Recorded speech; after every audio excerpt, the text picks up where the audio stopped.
Success ഉണ്ടാവട്ടെ. Actually ഇന്നത്തെ birthday celebration ഇവള് വിളിച്ച് പറഞ്ഞപ്പോൾ അവൾക്ക് ഡൗട്ടായിരുന്നു, കാര്യം അവൾ ഇതുവരെ തന്നെ ബർത്ത്ഡേ സെലിബ്രേറ്റ് ചെയ്തിട്ടില്ലെന്ന് പറഞ്ഞു.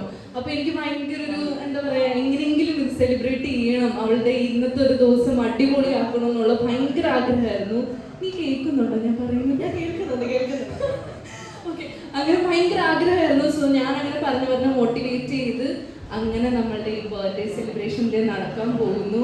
ഭയങ്കര ഹാപ്പിയാണ്. ബിക്കോസ് നീ നന്നാ ഒന്നുമില്ല, ഇനി ഡാൻസ് കളിച്ച് കാണിച്ചു ഓക്കേ, അത്രേ ഉള്ളൂ.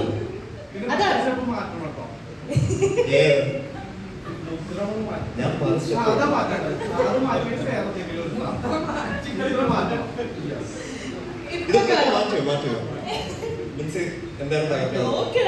ഞാനിപ്പോ ബർത്ത്ഡേക്ക് വേണ്ടി ഒരു സ്പെഷ്യൽ ഫോട്ടോഷൂട്ട് ചെയ്തിട്ടുണ്ടായിരുന്നു. നല്ല ഭംഗിയുണ്ടായിരുന്നു, കാരണം കുറച്ച് മോഡേൺ ആയിരുന്നു. അതാണ് ബേബി പറഞ്ഞത് അല്ലേ?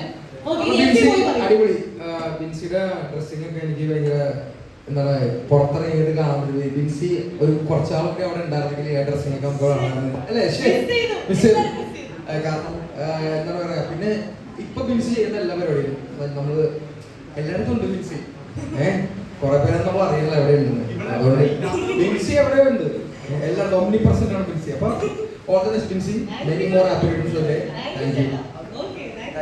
It's not very easy. നമ്മളെല്ലാവരും പറയുന്ന പോലെ തന്നെ ആരുടെയും സഹായം ഇല്ലാണ്ട് ആരുടെ റെക്കമെൻഡേഷനും ഇല്ലാണ്ട് സ്വന്തം കഴിവും കൊണ്ട് തന്നെയാണ് ബിൻസി എത്തിയത്.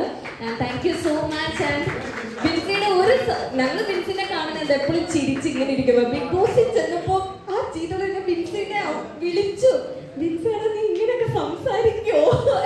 ഞാൻ ഷെറിൻ ചേച്ചിനെ ആദ്യം വിളിച്ചു. ഞാൻ ബിൻസിയോട് പറയുകയും ചെയ്തു, ഞാൻ ഷെറിൻ ചേച്ചിനെ വിളിച്ചു. ഷെറിൻ ചേച്ചി ബിൻസി ഇങ്ങനെയൊക്കെ ചീത്ത പറയോ, ഇങ്ങനെയൊക്കെ ചൂടാവോ? ഞങ്ങൾക്ക് ആർക്കും അറിയില്ല ബിൻസി ഇങ്ങനെ